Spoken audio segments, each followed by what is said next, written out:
হারুন সাহেবের মতো লাগতেছে। আসলে ভাই বেদনা ভরা আমার এই জীবন,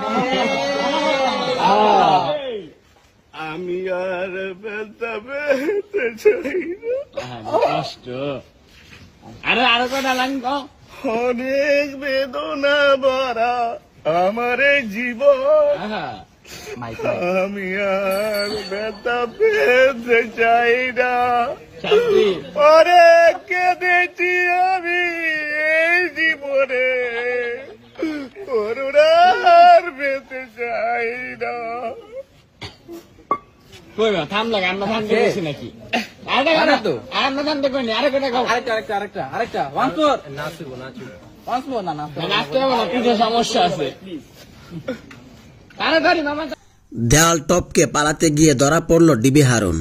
ঢাকা মহানগর পুলিশের প্রধান মোহাম্মদ হারুন আর রশিদ হযরত শাহজালাল বিমানবন্দর হয়ে পালানোর চেষ্টা করেছিলেন, কিন্তু তার আগে তাকে গ্রেফতার করা হয়েছে বলে শোনা যাচ্ছে। তবে সততা নিশ্চিত করতে পারেনি কেউ। তার আগে তিনি পুলিশ সদর দফতরের দেওয়াল টপকে পালিয়ে যান।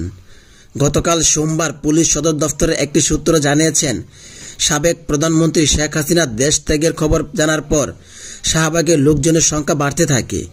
এর আগে হারুন দিনভর পুলিশ প্রধানের সাথেই ছিলেন, কিন্তু হাসিনা দেশ ত্যাগের খবর পাওয়ার পর থেকে ওয়্যারলেস তিনি কোনো নির্দেশনা দেননি। শেষে দুপুরে ডিবি হারুন পুলিশ সদর দফতর থেকে পালানোর চেষ্টা করে। তিনি পুলিশ সদর দফতরের পূর্ব পাশ থাকা সিটি কর্পোরেশনের সীমানা দেওয়াল টপকে সেদিন পালিয়ে যান। পরে তিনি নর্মাল পোশাক পরে জনসাধারণের বেশে এখান থেকে বেরিয়ে যান। আরেকটি সূত্র জানিয়েছেন, হারুনুর রশিদ সদর দফতর থেকে বের হয়ে সোজা চলে যান হযরত শাহজালাল বিমানবন্দরে। সেখান থেকে পালানোর চেষ্টা করে, কিন্তু তিনি ব্যর্থ হন।